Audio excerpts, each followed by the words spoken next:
Thank you. I trust that everybody can hear me. This is a new experience for me, and I hope the technical stuff will be on my side.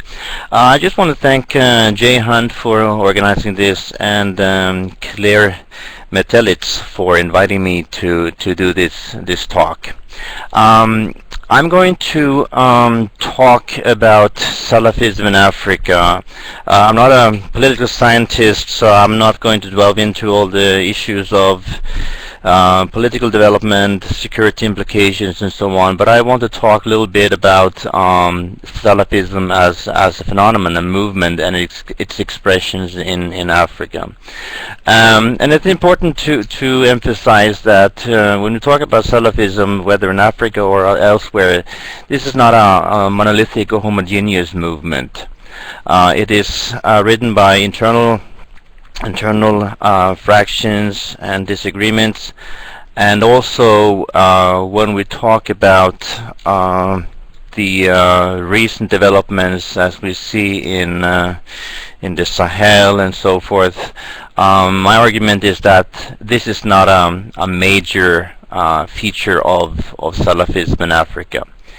The outline, as you see from the slide, I'm going to talk briefly about the main ideas of Salafism. Then I will talk a little about the dynamics of the movement in the 20th century, and then focus on what we see within the African context. So, the word itself stems from this Arabic term, which is al-Salaf al-Salih, which means the pious ancestors.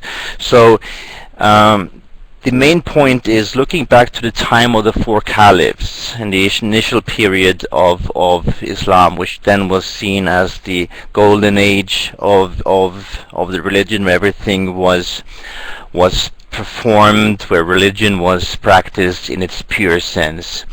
And it's important to emphasize that when we talk about Salafism, this is not something new that has emerged in the last decade or so.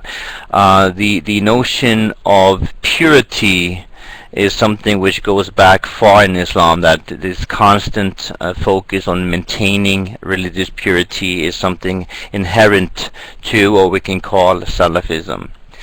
The main features of Salafism is this focus on Tawhid, Islamic monotheism. And that means that no one except God should be worshipped.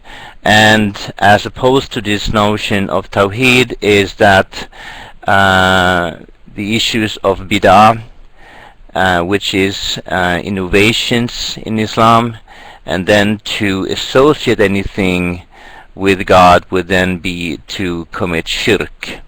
And in that regard, it relates to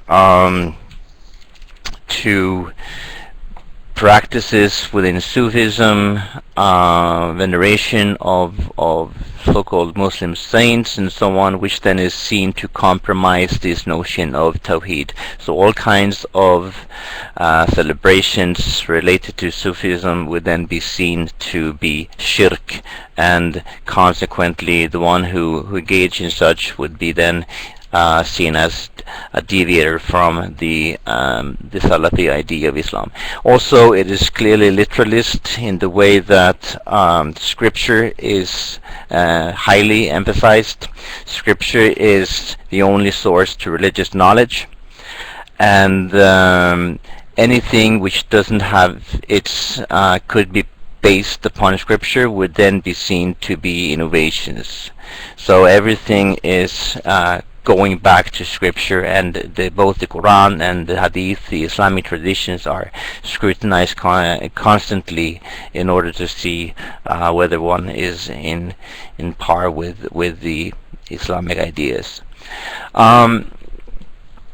Saudi Salafism, like I said, Salafism is not something that emerged with Muhammad ibn Wahhab, but it goes back in Islam. But the Saudi Salafism, the teaching stemming from Abdul Wahhab, is probably the most significant, or at least the most recent representation of Salafi Islam. He was a scholar of religion. He died in 1792. He started his campaign, which was then to cleanse Islam for any kind of unlawful innovations, cultural aspects that was not in conjunction with what he saw as the true Islam. This campaign was then strengthened by the alliance with Muhammad ibn Saud in 1744, and through a process that was fairly uneven, written by internal turmoil and conflicts within the area, it finally led to, in 1932, the Kingdom of Saudi Arabia, in which the Saud family has been the one in power ever since. And it's important to emphasize that the Saudi version of Islam, the Salafi Islam, cannot be seen as in a way similar to the what I call the Islamist ideology emerging with particularly the Muslim Brotherhood in Egypt and the Pakistani thinker al-Madudi. The Islamic State, as it was created in Saudi Arabia, was not made in opposition to the West. It was not challenged by a colonial presence that you had in other areas, but it was an Islamic State that evolved from inherent local patterns. It was a state where Sharia became the main law, but it was not a modern Islamic state that's been advocated by thinkers like Sayyid Qutb and so on. So you had a monarchy being established, and then Wahhabi or Salafism became the state ideology. And that is important because, as you all know, Saudi is the center for Islam in the sense that pilgrims would yearly, or at least as often as they could, go to Mecca.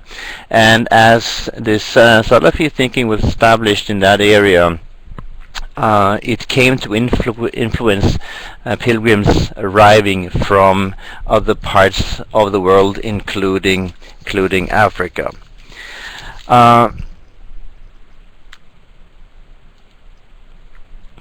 So what we see here is that Africans were moving to Saudi. And just let me jump a little bit here. What is also important is that there was some very important changes going on within the larger Arab world in the 1960s, which relates to Jamal al-Nasser's ascent to political power in Egypt. He was an Arab nationalist, he was flirting with socialism, and he was a kind of emerging like a regional player, which made the Saudis worried. And this relates to their quest of being an Arab superpower, their objection to socialism, and their devotion to maintain religious purity. So what happened in the early 1960s was that in order to buttress against Nasser's influence, the Saudi issued a new policy which entailed the establishment of the Muslim World League, and important for this in this context, the establishment of several Islamic universities, of which the Islamic University of Medina was very important. So what we see then from the 1960s in a post-colonial reality where infrastructure was slowly becoming improved, there was an increased freedom to travel, and in conjunction with this, the fact that the Saudis were providing Islamic or providing scholarship to people coming from beyond the kingdom's borders to study was important for the dissemination of Salafism within an African context.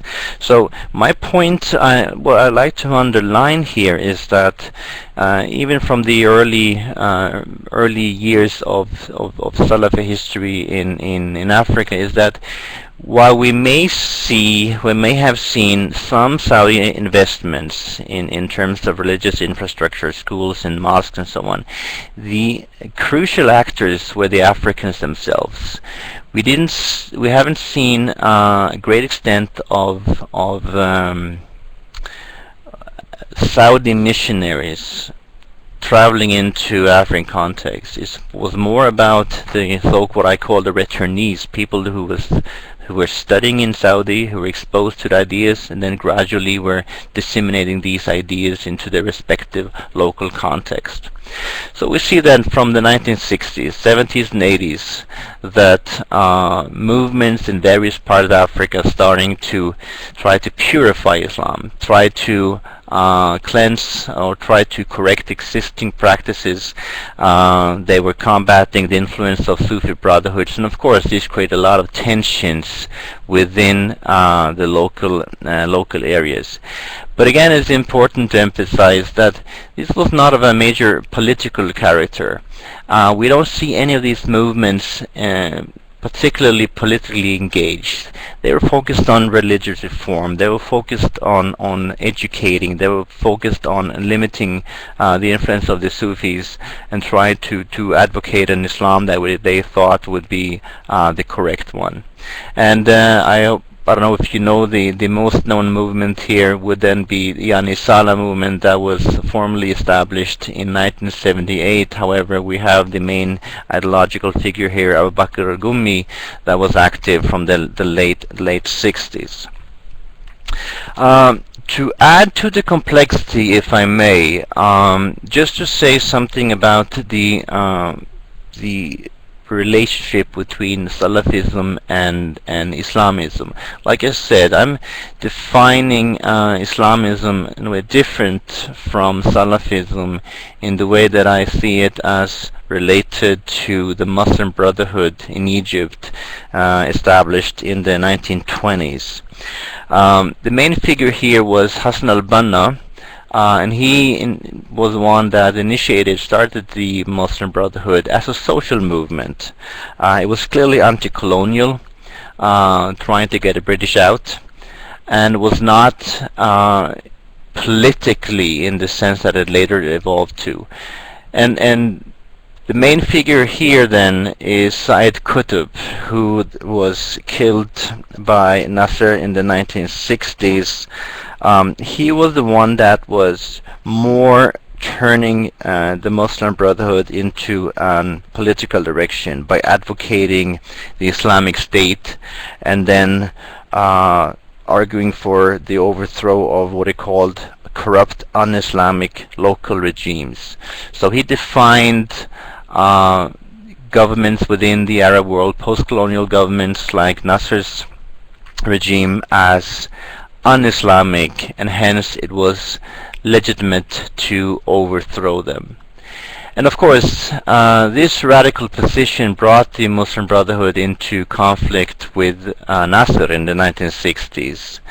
And as a number of them were imprisoned, Said Qutb himself, he was later executed. This brought a number of them to flee into Saudi Arabia, which then welcomed them because they were trying to also buttress against the position of Nasser in the Arab world. They arrived there and they were giving positions at universities as teachers. Interesting to note here is that a very important figure was Muhammad Qutb, the brother of Said Qutb, who made a significant impact as a teacher in Saudi University, among others becoming the teacher of the late Osama bin Laden. What I'm saying here is that the Islamist ideas were then entering Saudi and was impacting Saudi. It was impacting the Salafi thinking and the foreign students that were studying at the various Islamic universities. Like I said, the Salafi idea is more focused on religious purity, while Islamism is more of a political movement than a religious one. However, what we see here in this period is important in the way that it blurred the ideological boundaries between Salafism and Islamism, and in that regard produced a more heterogeneous Salafi ideology. And then we can move on. We have the experience in Afghanistan during the Soviet occupation in the 1980s, which then gradually formed the Al-Qaeda movement.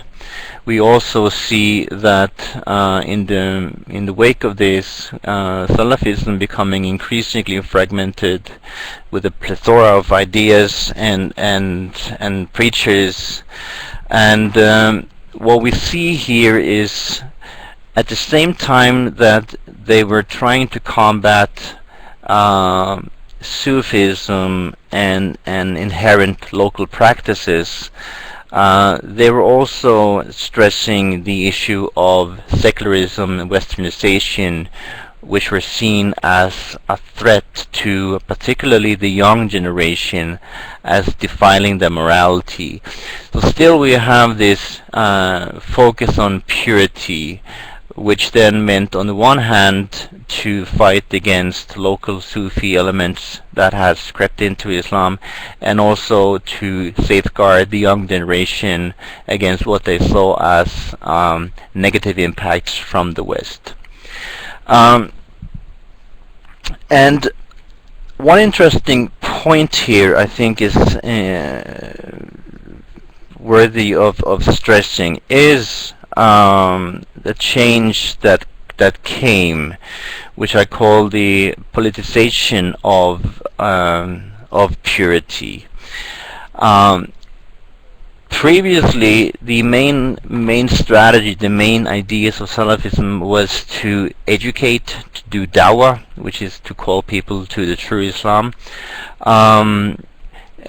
which then implied not seeking political power. But what we see here is a novel stress on the need to gain political power, to enable to enforce the program. So we see that thinking of trying to gain territorial control of the area, to control the different political structures, to enforce a legal program, which then would enhance or enforce a program of purity. But it's also important to stress that this nevertheless was different from the more classical Islamist ideas. It was less of a developed political ideology. You didn't have the same elaborate thinking of a kind of Islamist democracy, of which institutions would be in place. It was still the question or the concern about religious purity, about morality and so on. But the point is that you have this politicization of purity, which meant that it was no longer only necessary to do education, it was not only enough to do education and dawah. You needed to establish or gain political control. So moving on to the African context, I just want to highlight some examples where we see this played out, where we see movements that are been seeking to gain political power, to establish territorial control with the purpose of enforcing what I call religious purity. And I assume that most of you are familiar with the developments going on in Somalia, in Nigeria, in Mali, in Sahel. It's ongoing stories, so it's hard to give any idea about the outcome of this. But what we see here, at least particularly for Somalia and then in Mali, is that these various groups, Al-Shabaab in Somalia, Ansar al-Din, Mujah and Nakim in Mali, have then been seeking power. They have established control over large areas, which they now, in both cases, have lost. And it's interesting to see that their main concern has been this issue of purity.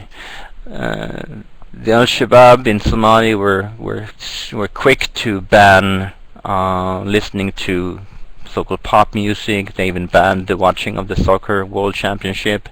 They have been hitting down on chewing of khat, and the same with Mali, where the Ansar al-Din and the other groups have been destroying Sufi shrines, and issued a policy of which has included amputations, flogging, and so on for adulterers, thieves, and so on.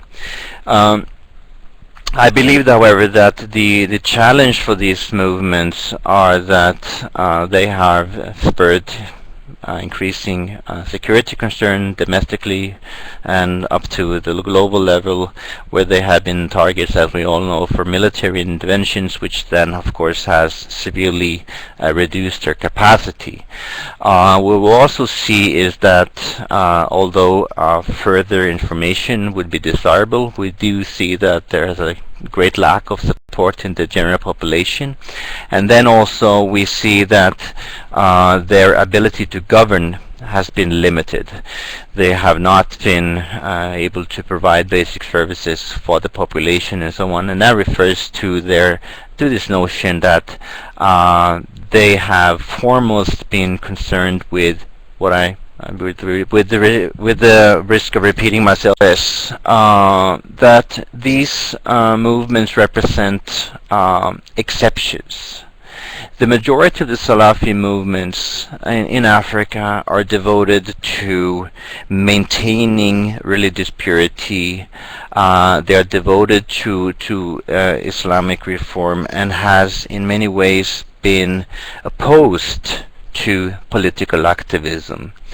And that is in a way very much related to some thinking which is part of the greater Salafi, or the larger Salafi movement, in which we find a very important scholar called Nasir al-Din Albani.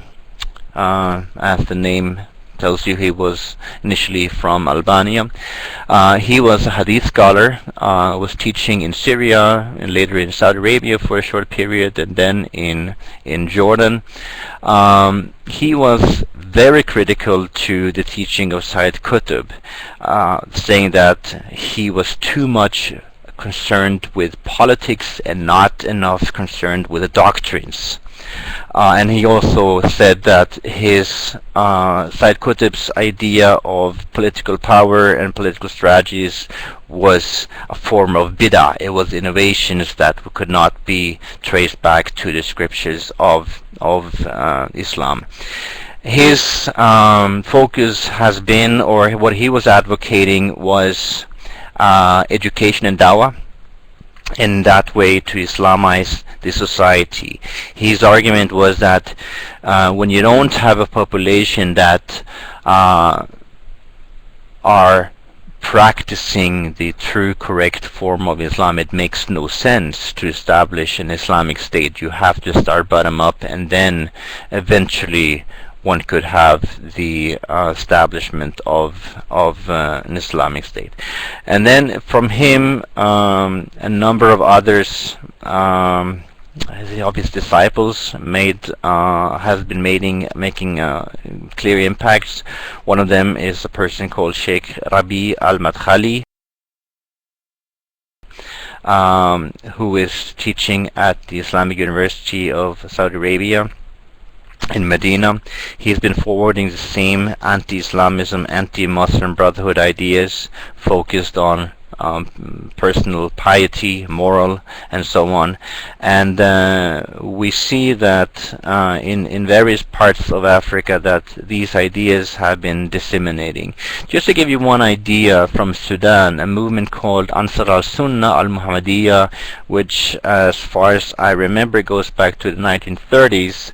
This is a movement closely connected to the ideas of Salafism.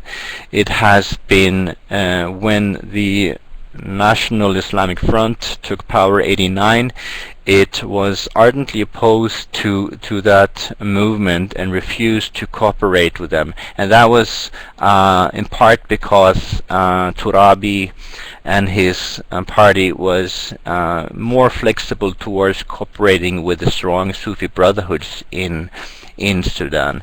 And they were advocating that one could not enforce the establishment of Sharia in Sudan because the society was not ready. So they have been limiting their activism to education and dawah, and have been at odds with the Islamist policies within Sudan. There are also other examples I could maybe return to in the Q&A sections. Just to conclude, it's important to emphasize here that Salafism is an inherently dynamic movement, just like any other religious movements. It's very difficult to define because it has become increasingly heterogeneous. There are so many different varieties, and in the age of internet and internet fatwas, you have whoever basically could issue a fatwa and define a strand within the movement. The trends is, as I argue, is that you have this development of what I call the politicization of purity. Not many cases, but as we have seen in the last years, they have had significant impact on particular areas. And to reiterate, this is in a way a combination of Islamist thinking and Salafi thinking, with the emphasis on religious purity, moral piety, and so on. But the difference is from the more general or previous strands of Salafism is that the objective or the strategy is to establish political control, territorial control, with the purpose of enforcing a program of purity. And I do argue, however, that the majority of Salafi representations with Africa remains focused on religious reform. They have been reluctant to political engagement, and I also think that the idea stemming from Albani and his followers have to an extent emphasized this notion of staying without outside politics and then being continuously focused on religious reform or reform of within the religious sphere. So I think it's important when we talk about Salafism within Africa and of course elsewhere, to have a nuanced understanding of both the ideological differences, the ideological the heterogeneous pictures that are present, as well as to know the realities on the ground. I think it's very important to avoid what I call blanket definitions of Salafism, that we put everybody, every different movement, any local representation into a big basket and see them as militants, see them as threat to internal security.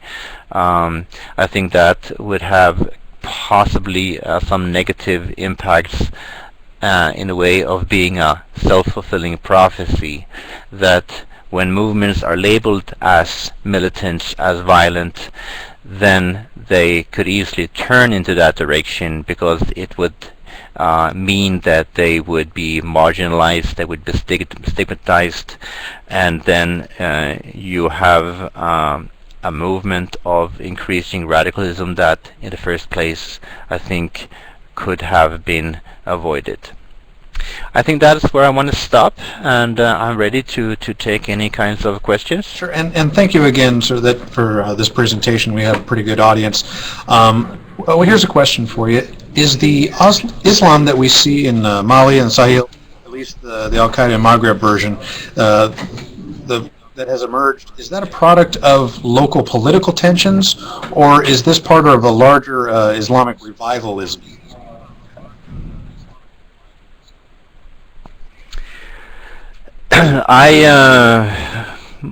I don't claim to be expert on the internal dimension in Mali. My focus is more on Horn of Africa, but I do strongly believe that it's a mixture of a lot of things. You have clearly the influence of the links to Akim, the Al-Qaeda in Islamic Maghreb. Then you in addition have the ethnic dimension of the Tuareg. You have the aspect of smuggling networks, meaning economical motivations. But I do think it's going to be very interesting to follow, and I hope that we were able to do some more studies on the rank and file of the movements within Sahel, because the question, I think, is it would be very interesting to try to find out more what is the motivating factors for those the soldiers of the ground, if we may call them. What are the motivating factors for them joining in that movement? I think it's important in all these in all our studies about Salafism to have a dual perspective of seeing or trying to construe what is going on locally, as well as trying to figure out what kind of a logical linkage, what kind of a logical inspirations do these movements have. And I think, like I said, I think it will be interesting, hopefully, that we can have more information about these different movements in the Sahel. Okay, and to your mind, what do you see as what has been the influence of the Dawa al-Tabligh movement? I think I'm pronouncing that right. And the Arabization policies of national regimes, think Algeria and Mauritania, on the spread of Salafism in Africa? I think you need to repeat that question. Sorry. As if I didn't have enough pronunciation issues before. What has been the influence of the Dawa al-Tabligh movement and the Arabization policies of national regimes, particularly Algeria and Mauritania, on the spread of Salafism in Africa?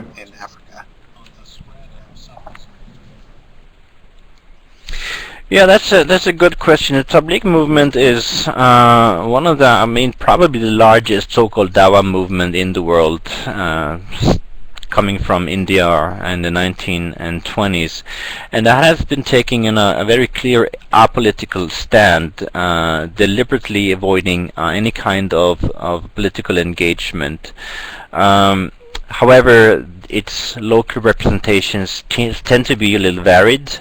In Mali, you see, in 1990s, they were together with the Salafis making some significant inroads, and we saw that the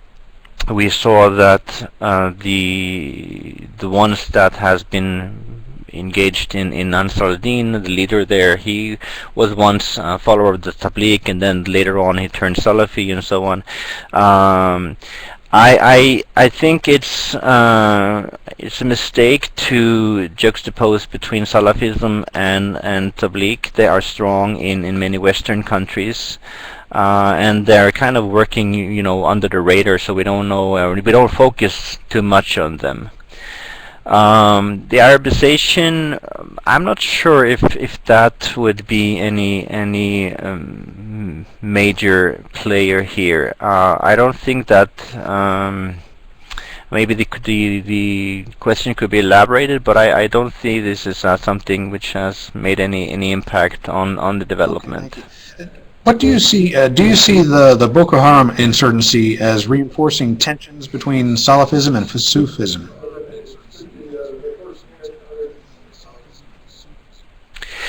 Yes, I think that may be correct.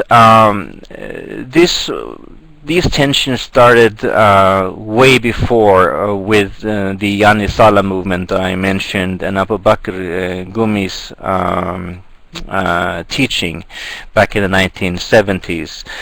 What we have seen in Nigeria is that the Anisala kind of modify their critical stand towards Sufism, and then Boko Haram has in a way taken a more radical stand, if we may.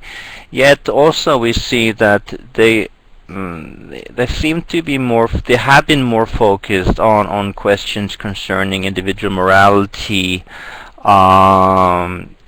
in relation to influence from the West, like popular media, movies, music, and so on. And then, of course, as you all know, that they took this stand against Western education and employment within in the state. So I think what we see from their what we know so far from their teaching and statements is that it seemed not to be too much a focus on Sufism, but of course when you have movements such as these taking some more radical stance, it will have impact on the relationship between Sufism and Salafism. Okay, here's an interesting question from Dr. Buffington. He asks, what has been the reaction of the powerful Sufi brotherhoods in West Africa, Algeria, Morocco, Mauritania, to the influx of Salafism, particularly since the Sufi brotherhood have been present in West Africa for centuries, while Salafism has only been around for the last powerful for the last few decades? I think this is a very, very good and very important question, and I think what we see is that researchers, including myself, we tend to focus on the Salafi side. We haven't too much focused on what kind of reactions, what kind of strategies, what kind of influences or implications has this had for the Sufi Brotherhood. I think that's a very important area of further research. Of course, they have been feeling themselves as being victimized by this. They have, of course, stressed their long presence within the area and called the others for newcomers. But from my own experience, from my own research in Ethiopia, we also see that they tend to accommodate to some of the ideas related to, the issue of Tawheed and so on, and they kind of reconfigure their understanding of Islam in a way to accommodate, maybe not to accommodate, but in a way to meet the challenges of this emerging new teaching. But like I said, I think this is something which we really should pay more attention to and try to figure out in the various localities what kind of dynamics are now being played out in this regard.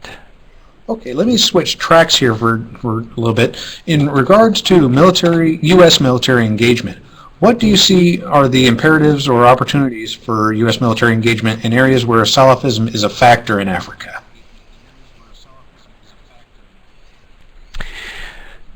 This is a highly complex and delicate question. I mean, on the one hand, you have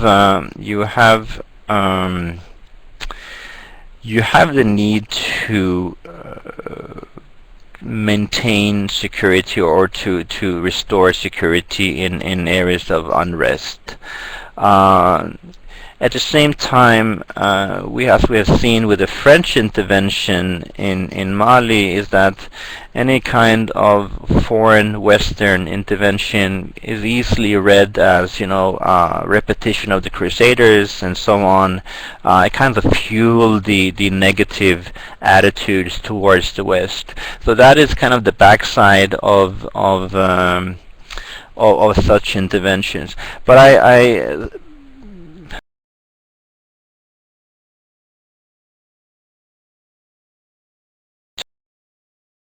to go in with force because there's no other options. I certainly believe, and I think that the U.S. military is on the same page of seeing this as the last resort when everything else is exhausted.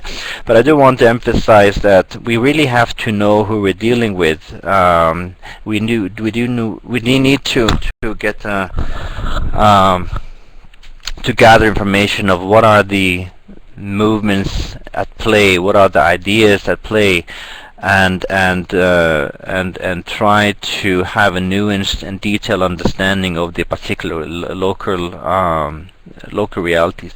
I'm not sure if I'm really answering the questions. If the person wanted to follow up, I'm happy to do so.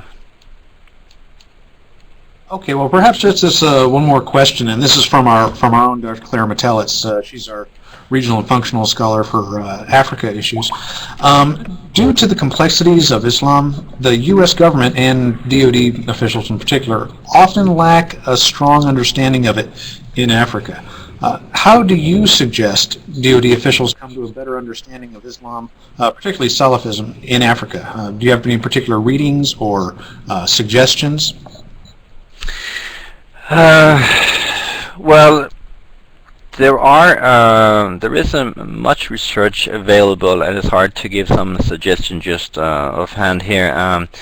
Knowledge is the generation of knowledge and usage of knowledge is something which I want to underline, and there are increasing number of researchers working on this who do publish, and I think it is an opportunity to really engage and make use of available research. And I think also that the academics could play a role in advising perhaps DoD in such areas. And then what I want to emphasize also that you need to have those who would do so would be people that would have detailed or on-hand knowledge with field experience in the particular areas. Fantastic. And I think we're about wrapped up. Did you have any other particular points that you would like to highlight before we wrap it here? Well, no, I think I'm talked for a while now. I think I'm fine. I'm just happy to get this opportunity, and I want to thank all the listeners for listening in and for the great questions. Thank you very much. And likewise, if a recording of this session will be available on our YouTube channel, you see the address down there in your chat box. Also, if you would like to contact Dr. Ostebo, please send me an email at speakers@culturalknowledge.org, and we'll make sure that he gets the message on that. So on behalf of the CKC Director, Mr. Carl Prinzel, I'd like to sincerely extend our appreciation to Dr. Ostebo for sharing with us here today. And you can find out more information about the CKC on our contact information, our CKC blog, our discussion forums, and other resources at www.culturalknowledge.org. If you have a topic you'd like to present, or if you know someone that does, or if you have a particular area of interest that you'd like us to bring to this forum, please email or call us, speakers@culturalknowledge.org. Again, thank you, Dr. Terje Ostebo, and we will see you all next time. Please check our calendar for more upcoming speaker series. Thank you very much.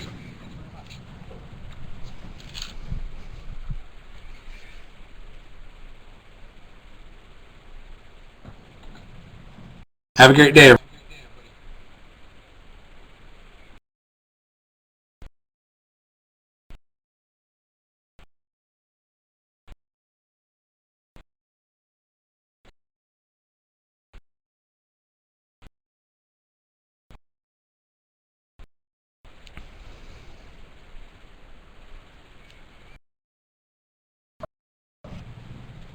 Dr. Ostebo, Jay Hunt here. Did you have any other questions for me? No, I'm fine. Thank you. Should I just disconnect here? Yeah, it was a great presentation. I'll send you a link to the YouTube recording, and I should have that up before the end of the day, or certainly by tomorrow. If anybody contacts me, I'll go ahead and forward the message to you, and then you can interact directly as appropriate. But thank you again. Good presentation. Thank you very much. All right. Have a great day, sir. You too.